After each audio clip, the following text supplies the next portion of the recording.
Los fantasmas de Auschwitz, el relato más espeluznante de la Segunda Guerra Mundial. Prólogo. Las paredes respiran.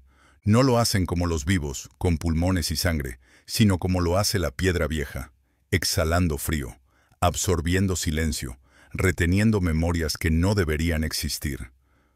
Auschwitz no es un lugar muerto. Es un cuerpo enterrado en sí mismo, un organismo putrefacto que nunca se descompuso del todo. Sus ladrillos, sus alambres de espino, sus torres de vigilancia siguen allí, como costillas oxidadas que sobresalen de una tumba demasiado grande. Los turistas caminan por esos corredores creyendo que visitan un museo. Hablan bajo, hacen fotografías. Algunos lloran, otros fruncen el ceño. Lo que no saben, lo que nunca sabrán, es que hay cosas que siguen oyéndolos, detrás de las paredes, bajo las cenizas, entre las sombras de los barracones. Cosas que nunca se fueron. Porque Auschwitz no solo fue un campo de exterminio, fue un agujero en la realidad, un pozo tan profundo de dolor y violencia que el tiempo mismo se pudrió allí dentro. Y de esa podredumbre nacieron fantasmas. Fantasmas que no perdonan. Fantasmas que caminan todavía en fila, arrastrando pies desnudos sobre la grava congelada. Fantasmas que gimen en lenguas que nadie recuerda. Y si uno escucha bien, en medio de la noche, puede jurar que las chimeneas aún siguen humeando. Capítulo 1. El viajero. El tren llegó a Oswiecim en una mañana gris, del tipo que no necesita nubes porque todo el cielo ya parece una sola mortaja. El narrador, un hombre solitario, periodista de costumbre y obsesivo de vocación, descendió con la mochila colgada al hombro. Nadie lo esperaba, nadie lo acompañaba, y sobre todo, nadie sabía lo que de verdad venía a buscar. Había leído los documentos, había escuchado a los historiadores, había visto los números, las cifras, los datos clínicos de la barbarie. Pero nada de eso lo había preparado para el peso real del aire. El aire de Auschwitz era distinto, más denso, más húmedo, como si se negara a moverse demasiado rápido por miedo a remover cenizas invisibles. Caminó hacia la entrada. El arco con el infame Arbeitsmacht Frey lo recibió como una sonrisa cruel de hierro. Las letras negras colgaban torcidas, y aún así parecían intactas, como si supieran que seguirían allí cuando todo lo demás se derrumbara. El viajero se detuvo bajo ese arco y sintió que el suelo vibraba.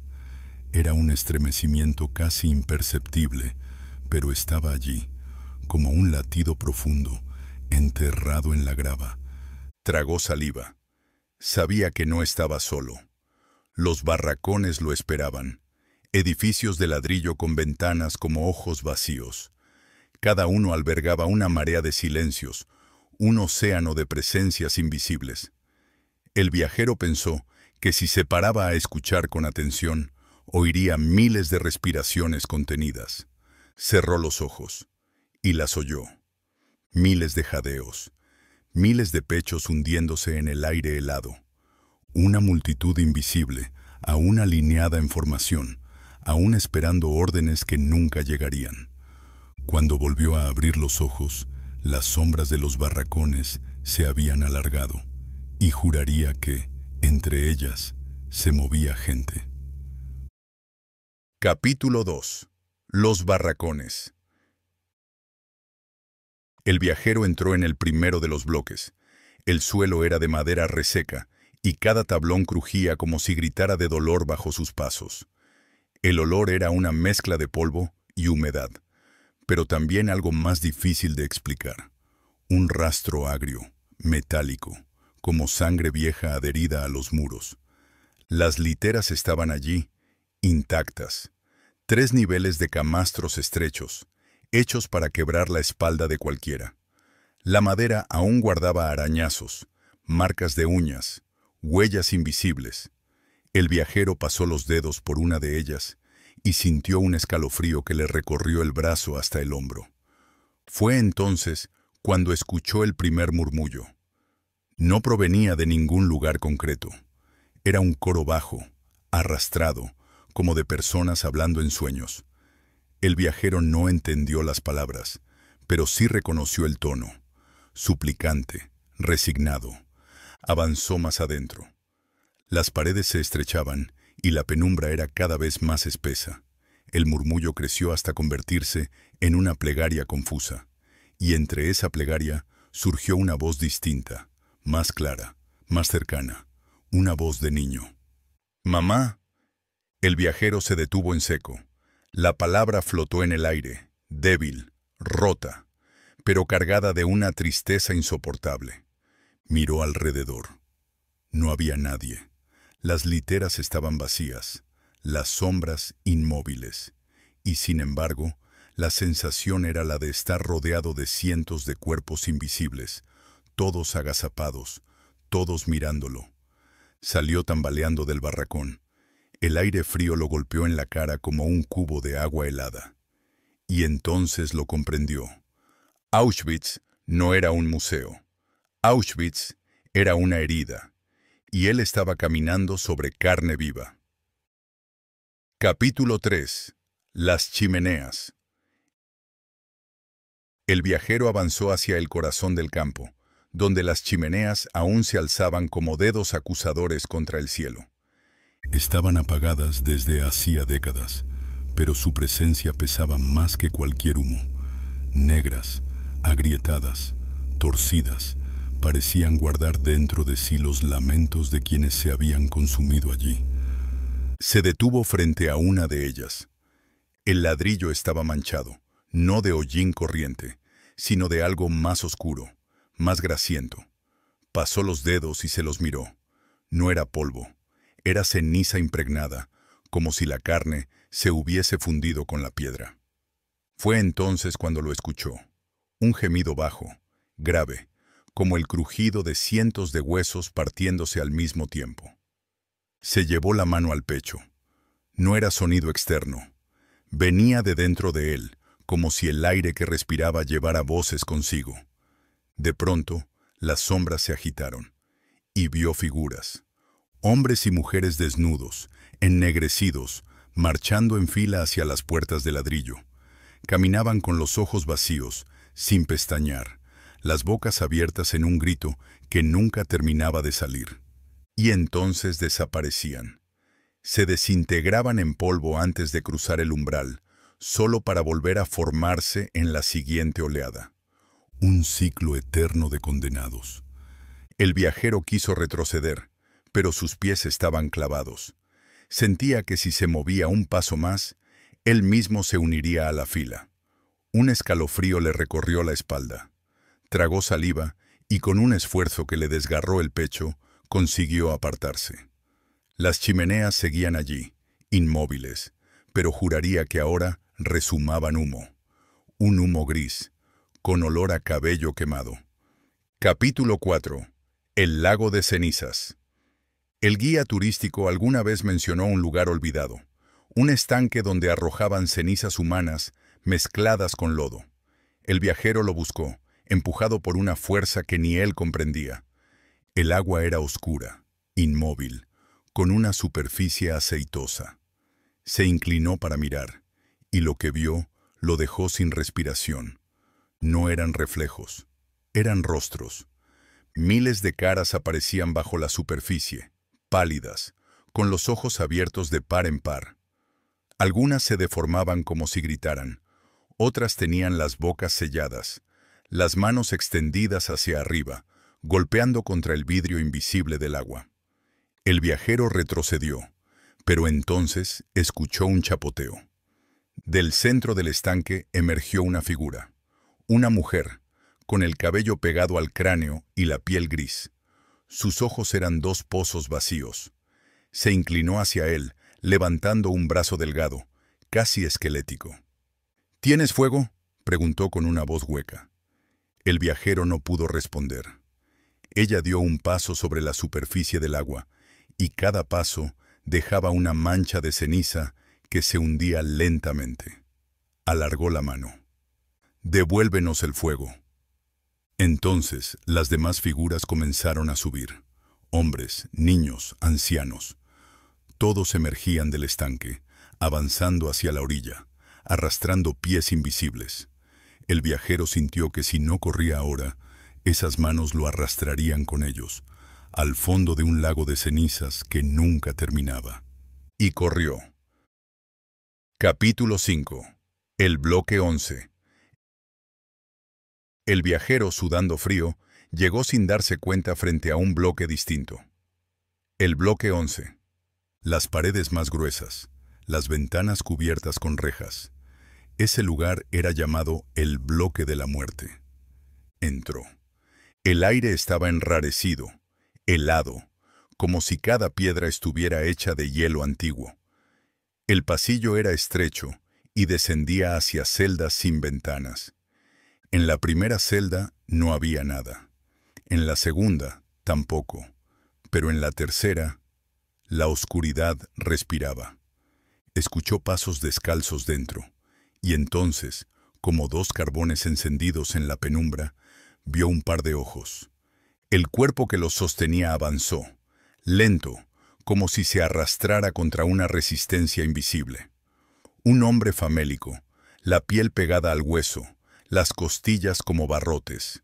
Cuando abrió la boca, no habló. De ella salió polvo, como si estuviera exhalando siglos de ceniza. El viajero retrocedió, pero el espectro extendió una mano a través de los barrotes, y esa mano sí era sólida. Le rozó el brazo y lo quemó, como si fuera hierro al rojo. «Quédate», susurró una voz en su cabeza. «Quédate con nosotros». El viajero apartó el brazo y huyó del bloque. Afuera, la noche lo recibió con un silencio espeso, pero ya no era el mismo silencio. Era una quietud cargada de miradas, porque ahora sabía que lo habían visto, que lo habían marcado. Capítulo 6. Los susurros del campo. De regreso al camino principal, los susurros se hicieron más claros. No eran lenguas extranjeras ya. Eran palabras nítidas, en un idioma universal. «Ayuda. Mátanos. No olvides». Los escuchaba venir de todas partes, de los barracones, de las torres de vigilancia, del suelo mismo. El viajero se apretó los oídos, pero no servía. Estaban dentro de su cabeza, y entonces, de pronto, todas las voces callaron. Solo quedó una, fuerte, nítida, masculina. «Nunca saldrás». El viajero giró temblando. A lo lejos, en la penumbra entre dos barracones, vio una figura. No era como las demás apariciones, borrosas o deformadas. Esta era sólida. Un hombre con uniforme de oficial, la gorra bien puesta, el rostro afilado como una cuchilla. Sus ojos brillaban como cuchillos húmedos. El viajero supo que ese no era un fantasma de víctima. Era un verdugo, y estaba sonriendo. Capítulo 7. El verdugo. El viajero sintió el cuerpo helarse. El hombre que lo observaba entre los barracones no era una víctima. Era un espectro distinto. Un guardián. Un eco de los verdugos que habían mandado a miles a las cámaras. Su uniforme, aunque desgastado, aún brillaba con una autoridad imposible. Y lo más aterrador era su sonrisa. Una sonrisa serena, satisfecha, como si disfrutara viendo a un intruso perderse en el mismo infierno que él había administrado. El viajero intentó dar un paso atrás, pero sus piernas no respondieron. La figura comenzó a caminar hacia él. Cada pisada resonaba como un martillazo sobre metal. «¿Por qué vienes?», preguntó la voz en su cabeza, fría, sin mover los labios. «Aquí no hay redención, solo cenizas».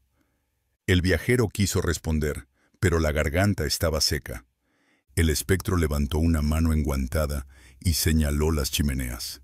En ese instante, el aire se llenó de gritos. Los mismos que antes eran murmullos, ahora eran alaridos desgarradores, como si todos los fantasmas a la vez recordaran cómo habían muerto. El viajero se tapó los oídos, pero el sonido estaba dentro de él.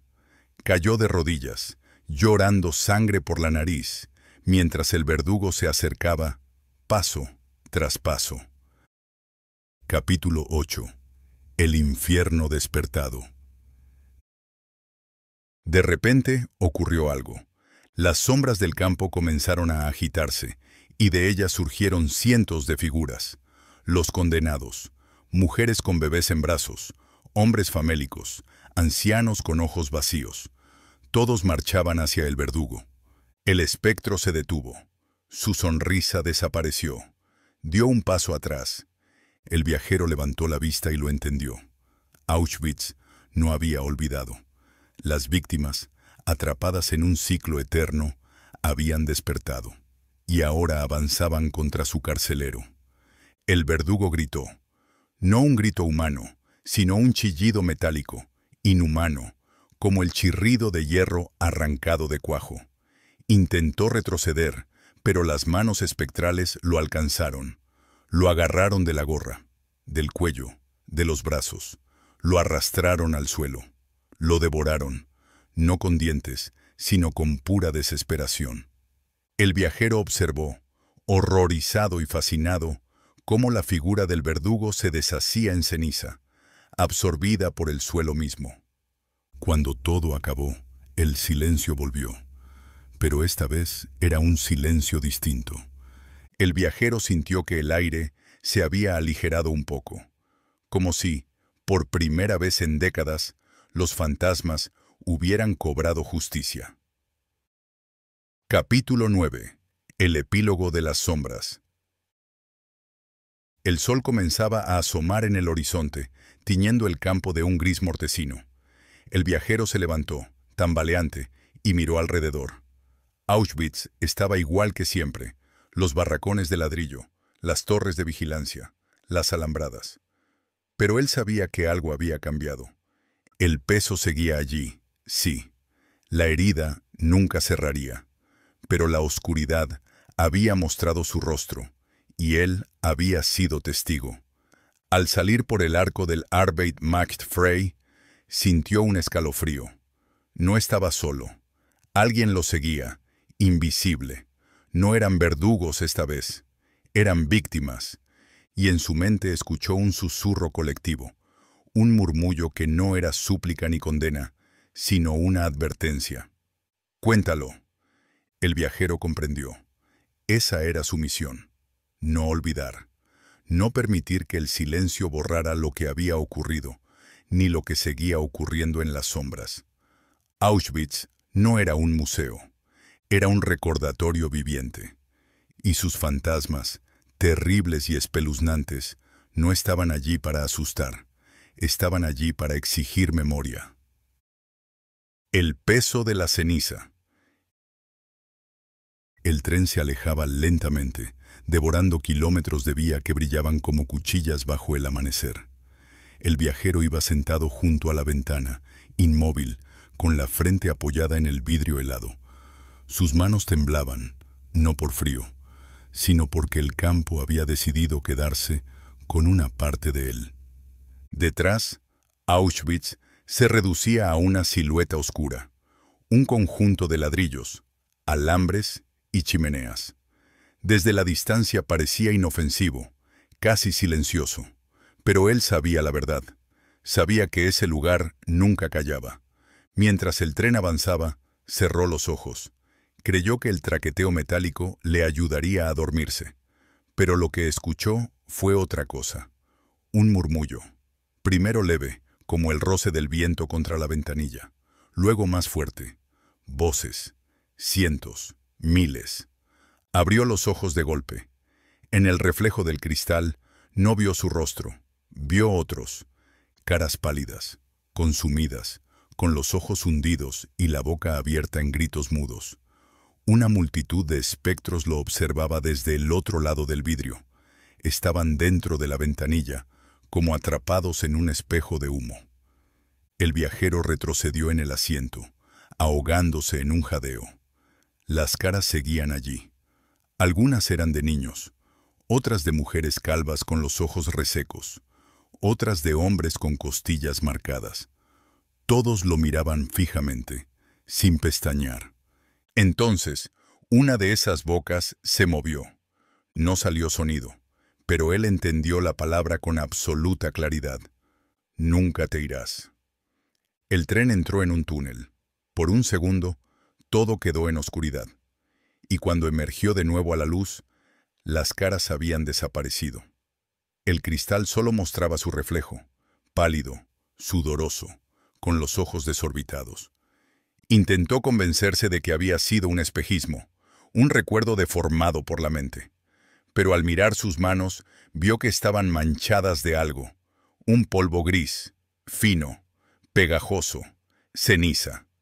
El viajero se levantó con brusquedad, sacudiéndose las manos, pero la ceniza no se iba. Se hundía más en la piel, como si quisiera mezclarse con su sangre. La gente en el vagón lo miraba raro, pero ninguno decía nada, como si no lo vieran. De pronto, lo comprendió. Los fantasmas no se habían quedado en Auschwitz, lo habían seguido. El susurro volvió, ahora desde todos los rincones del vagón, un coro de gargantas invisibles. Cuéntalo, cuéntalo, cuéntalo. Y en el centro de todas esas voces, otra más grave, más densa, que no era de víctima ni de verdugo. Una voz imposible, antigua, que sonaba como hierro fundido. Si callas, caminaremos contigo hasta el fin de tus días. El viajero cerró los ojos y apretó los dientes, deseando que todo terminara. Pero sabía que no acabaría. Sabía que los muertos de Auschwitz nunca le darían descanso, porque había entrado en su reino. Y quien entra en Auschwitz no sale jamás. Una parte de él había quedado atrapada en esas chimeneas, en esos barracones, en ese lago de cenizas, y a cambio, los fantasmas habían entrado en él. El tren siguió su marcha hacia el horizonte, dejando atrás la silueta del campo. Pero dentro del viajero, Auschwitz viajaba también. Un campo infinito, hecho de ceniza, gritos y silencio. Un lugar donde los fantasmas caminan eternamente en fila, esperando al próximo visitante, esperando a ti.